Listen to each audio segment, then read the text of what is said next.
क्या जो nation state है it developed on the Zudio Christian tradition, ठीक है, जो टेम्पलेट है उसकी वो जूडियो क्रिश्चियन ट्रेडिशन है, तो ऐसा नहीं है कि it does not have the spiritual element, it has the spiritual element but of a different type, for example, है ना, जहाँ पे आप गॉड की बात नहीं कर रहे हैं लेकिन गॉड की बात कर रहे हैं इन ए डिफरेंट सेंस.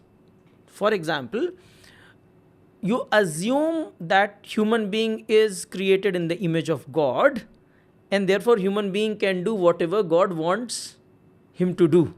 ठीक है, तो ह्यूमन एक्शंस जो हैं वो अलाइन होते हैं गॉड के इंटेंशन से, और जैसे गॉड की लैंग्वेज यूनिवर्सल है वैसे ह्यूमन बीइंग की लैंग्वेज भी यूनिवर्सल हो सकती है. सो नेशन स्टेट उस यूनिवर्सलिटी पे बेस्ड है, उसी चीज़ पे बात करता है. तो to say that it is completely material, is that the right thing?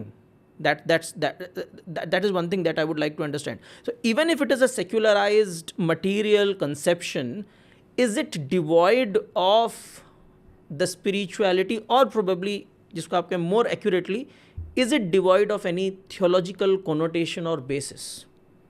असल में इसके दो कंपोनेंट हैं जी. एक इसका फिलोसॉफिकल कंपोनेंट है और एक इसका state as an institutional component है. फ़िलोसॉफ़िकल कंपोनेंट ये है कि जब हल्लाक किस तरह से इस्लामिक स्टेट या किसी भी ऐसे स्टेट को जो अदर देन नेशन स्टेट एक वैल्यू सिस्टम को इनकम्पास करता है वो उनको एक तरफ रखते हैं जी.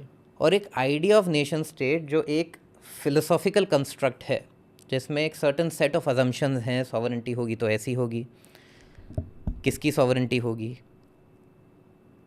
उसके बाद एक मेटाफिज़िक्स है कि क्या एग्जिस्ट करता है, कैसे एग्जिस्ट कर सकता है, क्यों एग्जिस्ट करता है. जी. फिर उसकी एक थियरी ऑफ नॉलेज है, एपिस्टेमोलॉजी है कि आप उसको कैसे जान सकते हैं, क्यों जान सकते हैं. फिर उस थियरी ऑफ नॉलेज को इंस्टीट्यूशंस में तब्दील करने के लिए एक मेथडोलॉजी होगी उस एपिस्टेमोलॉजी की.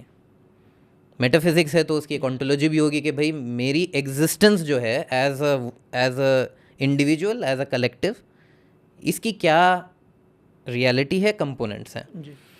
ये तो हो गई कि आपकी इंग्रेडिएंट्स ऑफ फिलॉसफी क्या है जिससे आप अपना वर्ल्ड व्यू कंस्ट्रक्ट करते हैं. अगर इसको, क्योंकि आपने लाइबनिट्स का हवाला दिया, लाइबनिट्स और न्यूटन दोनों एक ही ज़माने में फिजिसिस्ट थे और दोनों का एक बहुत बड़ा झगड़ा है.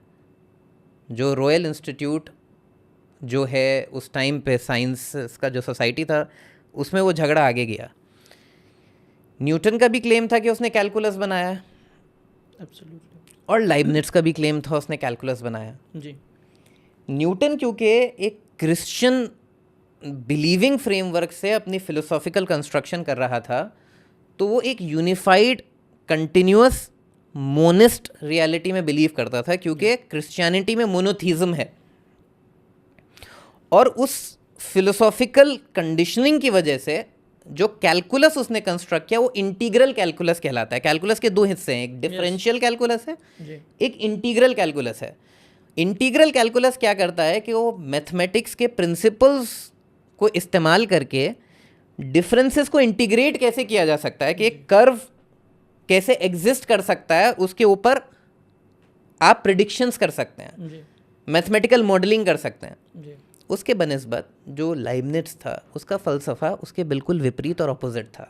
वो एक डीकंस्ट्रक्शनिस्ट अप्रोच थी उसकी कि दुनिया जो है वो मोनैड्स में एग्जिस्ट करती है, टूटे हुए हिस्सों में.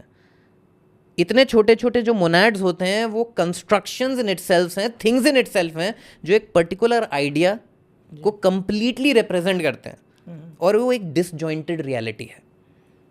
और उनमें कम्युनिकेशन इसलिए होता है क्योंकि एक मोनैड दूसरे मोनैड को मिरर कर रहा है. अब दोनों, और इस वजह से उन्होंने डिफरेंस का कैलकुलस किया कि कंटिन्यूटी को तोड़ा कैसे जा सकता है. अब अगर आप इसको बहुत गहराई से सोचेंगे, ये मैं अपना जो फ्रेमवर्क फ़िलोसफी का मेटाफिज़िक्स कंस्ट्रक्ट करता हूँ उसकी ये बुनियादी सवाल है. मैं इस डिबेट को लाता हूँ.